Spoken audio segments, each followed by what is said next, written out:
13 with the star of Paramount Pictures, Alan Ladd, as Dan Holliday.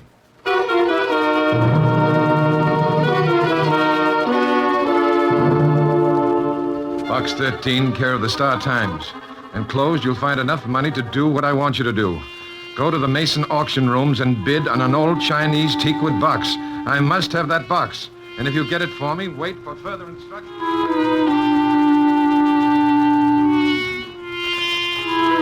If you get it for me, wait for further instructions. No address, no signature. Just wait for further instructions. Well, as Bobby Burns would say, the best laid plans of mice and men sometimes go wrong. And Bobby Burns knew what he was talking about.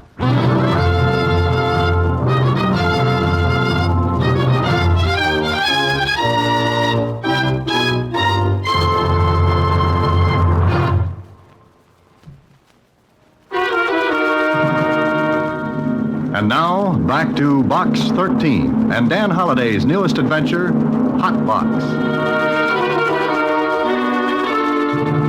It doesn't sound very interesting, Mr. Holliday. You never can tell, Susie. Now, suppose this teakwood box contains a million crown jewels, and suppose international jewel thieves are after them, and I get mixed up and... Gee, go on, Mr. Holliday. That sounded wonderful. Well, what happens then? Well, and then What am I saying? I must be out of my head. Well, I think you should go. To the auction, I mean. Auctions are very interesting. I went to one once. They're like a gin rummage sale. The gin, Susie. That's extra. Oh. Anyway, maybe I'll see what's in that teakwood box. You'll be able to reach me at the Mason auction rooms. Well, right there's where the plans begin to get twisted. I took a wrong turn and landed at the Mason auction rooms after the sale had started. They just sold the teakwood box. Sold it to a scared-looking little guy. He was about 55, pale, and he kept looking around the room while they wrapped the box for him. It wasn't big, that box. Maybe about the size of a cigar box. But the way the little man hugged it to him when he left, it could have been made of beryllium. Okay, so I missed the boat. Or I mean the box. But I wanted something for my trip across town, so I followed the pale little guy from the room. He looked around and saw me. I raised my hand to signal him, and that did it. He sprinted out to the sidewalk like a rabbit. I went after him. I wish I hadn't, because when he saw I meant to follow, he took a couple of wild looks around, and then... Hey, look out! He ran across the street against the traffic signal and then right into the path of a car. What happened here anyway? I pushed my way through the crowd that gathered. The little guy was lying on the street. I couldn't help it. He ran right in front of me. He ran against the light. Hey, did anybody see it? Did anybody see it? Yeah, I saw it. It wasn't your fault. No, it wasn't my fault. I was trying to stop. I wasn't going fast. I was just going to make the turn. Well, is he hurt bad? The little man looked as though he was badly hurt. Somebody sent for an ambulance, then I remembered the box. I looked around for it. It was on the street. He didn't have it anymore. I looked over the crowd. Nobody had it. Then I noticed the cab at the hack stand at the curb. And getting into it was a woman with red hair. And under her arm was the package. Before I could push my way back through the crowd, the cab was gone. But I saw its number. Okay, it'd be easy to check and find the driver's name and maybe ask him a few questions. Well, I waited on the street until the ambulance got there. The intern said it was probably concussion. But that evening, I drove to the Marchmont Apartments. Yeah, that was where the driver of the cab said he took the woman. I looked at the names on the mailboxes. 9 apartments in the building. Well, one way to get in was to push all the buttons and wait for the door to click open. I went in, but as I did, I looked out the door. There was a tail on me.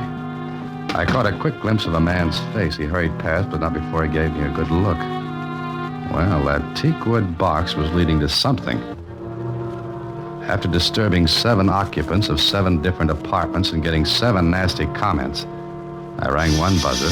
The name underneath was Ruth Cornwall.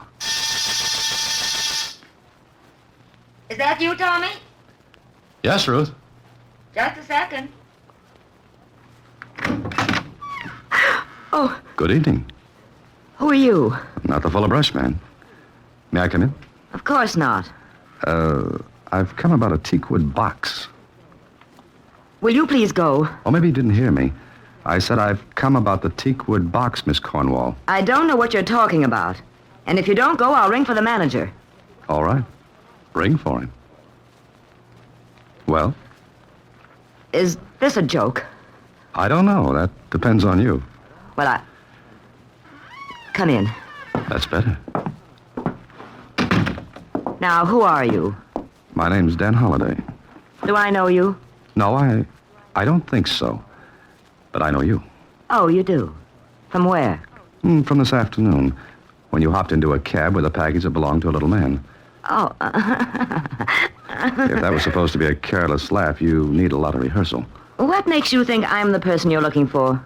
I just managed to catch sight of that beautiful red hair of yours. Really, Mr. Holliday, I thought this was a joke at first, but it's getting a little absurd. Oh, no, wait. I think you'd better go now. All I want is an explanation. What's in that box? What's in that box that makes it so important? Well, if I knew what box you were talking about, maybe I could tell you. Let's quit waltzing, Miss Cornwall. You wouldn't have let me in this apartment if you knew nothing about it, all this. But you were scared enough to let me come in and talk. That makes sense? Why should it? Because I could swear you seem relieved about something. Maybe you were expecting someone else to come after you. Were you? Of course not. All right, I'll wait. I don't think you will. Oh, Does this make you change your mind? guns always have a habit of making a man think twice. Just think once, Mr. Holliday, about leaving now. Well, your arguments are stronger than mine, and Get out of here quickly. You're getting more company. Get out! Now, let's see. Anyone planning to sneak up on you could do the same as I did. Ring all the buzzers, get in the building, then come up here. But If you don't leave, I'll... I don't think you will. You're very anxious to have me get out before this company gets up here. And you had better click that front door. You'll get impatient and go away. If I give you that box, will you leave? Ah, now we're getting someplace. Okay, you talked me into it. Wait. Here it is. Now get out of here and don't come back. What was in it? Nothing. Now, please, will you go? For heaven's sake, please go. You got what you wanted. Now leave me alone. Well, look, Will you leave me alone if he sees you here? All right, Miss Cornwall. And please never come back. Never try to see me again.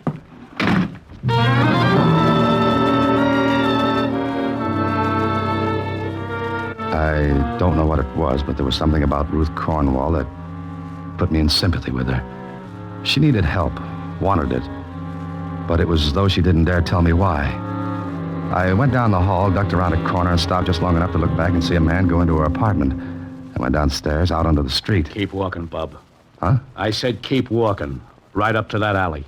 Hey, what is this? I think you know. But if you want to play 20 questions, I'll let you ask one. This give you a hint? Oh, when you pull that gun back, take it easy. I think you've got it caught in my ribs. Now walk.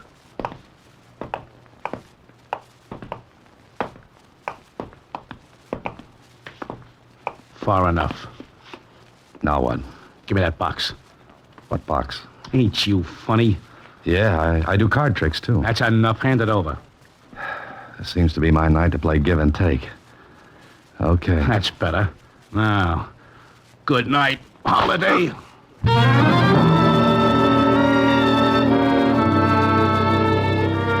When the alleyway stopped spinning long enough for me to catch it, I stood up on it. I looked at my watch. As closely as I could figure, the character who tattooed my head had put me out for a half an hour. See what you get when you put an ad in the paper advertising for adventure? You get it. With lumps. Well, there was nothing more I could do that night. My head felt like the inside of a bass drum in a band. And all I wanted to do was hit Betty by and let my head rest on a nice, soft pillow.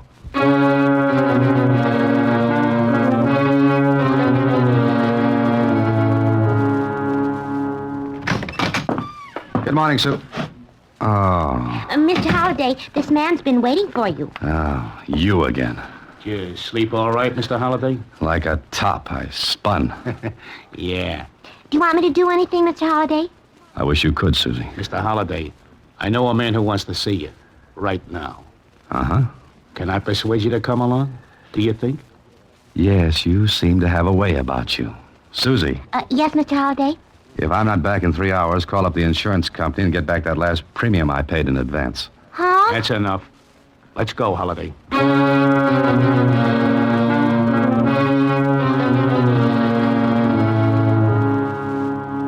Here's Holiday, Mr. Conrad. Oh, yes. Please come in and sit down. What's the idea? Funny, I was going to ask you that. Here, take a look. Well, that's the box. But it's empty. So it's empty. What am I supposed to do? Fill it with Easter eggs? Shut your trap, Holiday. Take it easy, Jimmy. Maybe Mr. Holliday will tell us things. Mr. Holliday? Like what? Look, I sent you the letter to bid on this box. I checked. Never mind how I found out who you were. Oh, well, then you should know I didn't get the box at the auction yesterday. I know, but you got it last night. From whom? Look, that's the way I got it. Empty. What more do you want from me? Information. Who had that box? Does it make any difference? You've got it now. I want what is in it. That's the way I got it. Jimmy, Yeah, Mr. Conrad? did you see anybody take the box yesterday when that man was hit by the car? No, whoever did got away fast. But Holliday, you went to the Marchmont Apartments last night. When you came out, you had the box. And that's as far as it goes. Not quite. Where'd you get it from? Conrad looked hard at me. So he didn't know Ruth Cornwall. I could tell him and put her on the spot. But I didn't want to do that. Not until I found out a bit more. Conrad got up from behind his desk. I don't know what game you're playing, Holliday, but I can tell you this. You won't play long. And I'm telling you, I got the box that way empty. All you have to do then is to tell me who picked up that box at the accident yesterday. Yes, and what if I don't? Jimmy. Yeah? How hard is Mr. Holliday's head? Not very. Go ahead, then. Wait a minute. Hold it, Jimmy. Okay, Holliday? What? Look, you want what was in that box, right? Sure. Then let me go after it. What are you talking about? You didn't go to the auction yourself to bid for the box, which means that you didn't want anybody to see you get it. All right. Whatever was in that box is important to you. But if you beat me up, you'll never find out. You see, I'm the only one who knows who had it. Oh, we could go to the Marchmont and find out. Sure, but you wouldn't find anybody because there's nobody there now. You're smart, huh? Yeah, smart. It was a bluff, it had to be, but Conrad was afraid to call it. If he did, he wouldn't get what he wanted, he thought. He stared at me and then... Okay, Holliday, I don't know how you found out how important this is, but evidently you did. All right? How much do you want? What makes you think I want anything? Are you kidding? Okay. We'll decide that after I get what you want. Bring the notebook and we'll talk it over. It's a deal. But you won't be alone, Holliday. You'll have company all the way. Oh, how nice. Jimmy has such a good face. You know, it'll do me a lot of good to be seen with him. Yeah, if you don't come through, it could also do you a lot of harm.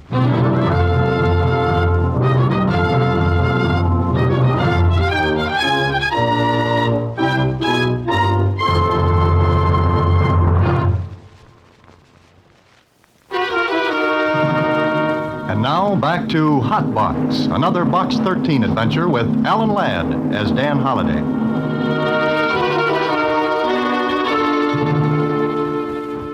Well, I could have wound up the whole thing by telling Conrad about Ruth Cornwall. But I didn't want to drag her in unless she was going to double-cross me. Okay, there had to be a starting point. And for me, it was the hospital where the little guy who had bought the box was taken after his accident. Well, I'm afraid you can't talk with him, Mr. Holliday. As a matter of fact, there was another man here yesterday. And he frightened our patient so badly that he had a relapse. Oh. Doctor, what's your patient's name? Ralph Sanders. He's an ex-convict. Just got out of prison a few days ago. Oh. Okay, thanks, Doctor.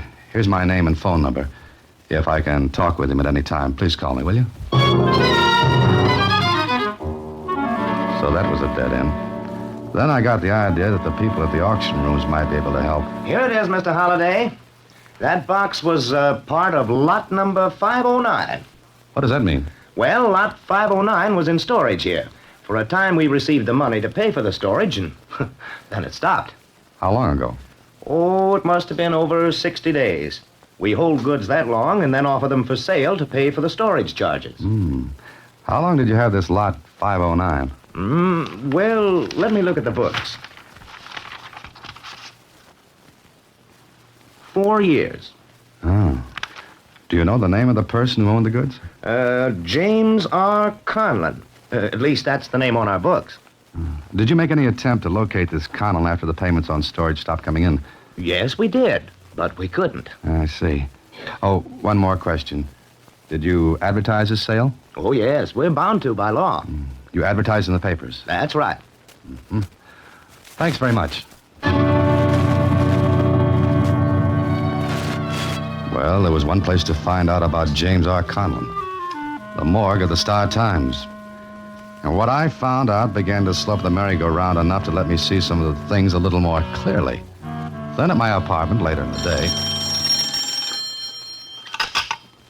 Hello? Mr. Holliday, Yes, who's this? this is Dr. Evans, City Hospital. Oh, yes. Sanders is conscious now, Oh, fine. but I'm afraid that he won't live.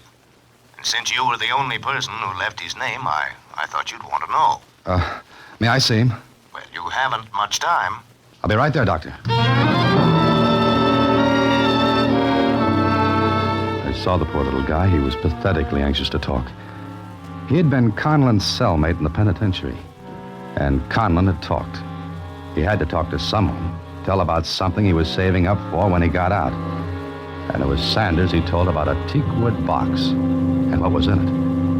Never dreaming he'd die in prison before Sanders got out. Okay, now it was my turn. I went outside.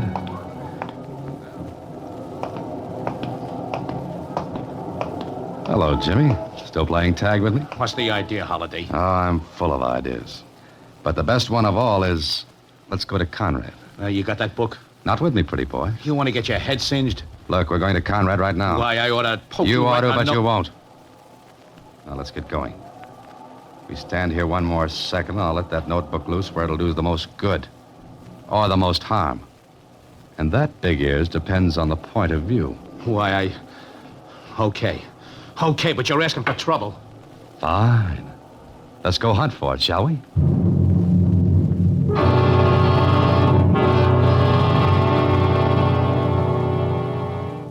Hello, Holliday. Glad to see you back. You're an optimist, Conrad. Here, I brought your son back with me. Say hello to Papa, Jimmy. What's this all about? I just got tired of having Jimmy haunting me. Jimmy, has he got it? Yeah. Where is it, Holliday? I know. With you? Now, don't be silly. Jimmy, you let him get it and do a fade-out on you. No, I didn't. Oh, no, Jimmy was with me all the way, and a more gruesome companion no man could ask for. Stop yapping. Okay. A while ago, I talked with a little guy named Ralph Sanders. Sanders. So? He was Conlon's cellmate in prison. Go on. It seems Mr. Conlon had a notebook filled with a lot of details that would blow you and your nice bunch right out of the window. Where is it? As if I'd tell you. Now, listen. You found out about the box because Sanders talked. The prison grapevine picked it up, and it got to you. You wrote me, wanted me to bid on the box and get it for you. The joke's on you, Conrad, because I didn't have the faintest idea what was in that box before today. How long do you think you'll enjoy this big joke on me? A long, long time. I'm walking out of here right now with no tail on me. Yeah? Uh-huh. Because if I don't show up where I'm supposed to, in exactly 1 hour, that notebook goes to the police. Listen, you're smart. We can make a deal. Oh, no. Remember, I'm walking out of here. Oh, I forgot. Good night, Jimmy. Well, his head's not very hard either, is it? Sure, I walked out all right, but I expected to feel my back pick up a few ounces of lead on the way. It didn't. I was very happy about that. There was still one more thing to clear up. Ruth Cornwall. If she had that notebook and Conrad found out about it, Then I was out in the cold. I got to the Marchmont apartments as fast as I could because it could be that she was going to do a little business with Conrad herself. I got in, went to her apartment.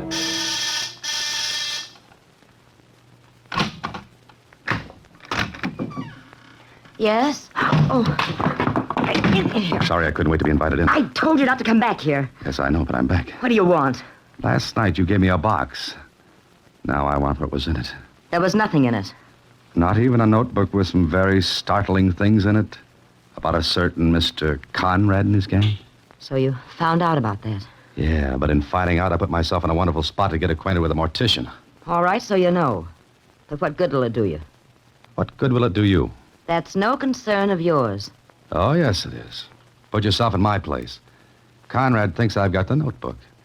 He also knows who I am and where I live. Now, when he finds out I don't have the notebook and can't hold it over his head, he's going to get awfully, awfully rough with me. And that seems to be your problem, Mr. Holliday. And you won't give me any help with it. Why should I? Fair question. I'll answer it. Because I don't think you want to see me get killed. Look, I can't help you. Do you understand that? I can't help you at all. Where's the book? It's no use. I won't tell you anything. Anything? Why did you put that on the end? Mr. Holliday, the last time you were here, I was at a disadvantage. Now, our positions are reversed. I think you'll leave now without giving me any more trouble. All right. You asked for it. You'll get it. What do you mean by that? I did a lot of reading today, Miss Conlon. No. Oh, don't call me that. You don't know that. You can't know that. No. No, you can't know that. It was a throw in the dark, but it hit where I wanted it to. The clippings on Conlon mentioned something about a daughter. Not much. But enough to give me a hint that Ruth Cornwall and Ruth Conlon were the same. I watched her for a few seconds, and then... All right. I'm Ruth Conlon. Are you satisfied now? Not quite. What I said before still goes. Do you want me to get killed? No. No, of course not. Then what are you doing with that notebook? But if I tell you, what'll you do? That depends on what you tell me. All right. I'll tell you. My father died in prison. No one knows I'm his daughter. No one. For 4 years, I've lived under another name, waiting for him to come home, waiting to help him get even with Conrad and the men who sent him to prison. Sure, he could have told things at his trial. He knew he'd been double-crossed, but he wanted to wait. And now? And now I don't know. What don't you know? I'm going to get married. You see, I didn't count on falling in love at 35. Falling in love with Tommy. Oh, he was the man who came here last night after I left. Yes. I had to get that notebook. Because if someone else got hold of it, all the old scandal would be raked up again. People would find out who I was, that my father died in prison. And Tommy would find out. I see. I waited a long time to get even with Conrad, but now I don't want to. Because of Tommy. Oh, don't you see? I can't let anyone else have that notebook. I want a chance to live like anyone else, like you or a million other people. Yes, I see. So, now what'll you do? I can't do a thing, Miss Conlon. It's your problem now. Mine. That's right. You can destroy that book and let Conrad go along his merry way. You can forget your father. He's dead. Whatever happens to Conrad now won't help him. That's true. But leave us out of it. If you let a man like Conrad go free when you could put him where he belongs, that wouldn't be any good, would it? Oh, please stop it. And maybe something you've never thought about, but What? someday your Tommy might find out. Oh, no. You've got nothing to be ashamed of. It wasn't you. It was your father. Why don't you start with a clean page? If this Tommy's a right guy, he'll understand. Well, Miss Conlon?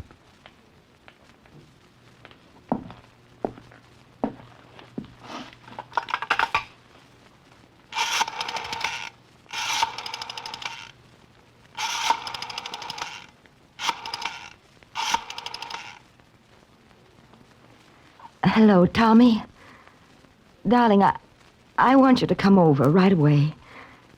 There's something we've got to talk over. All right, dear.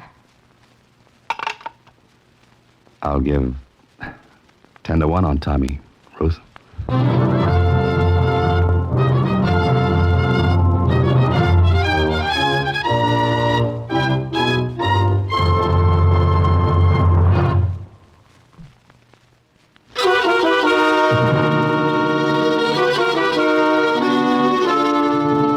Sensational expose of notorious racketeer after 5 years.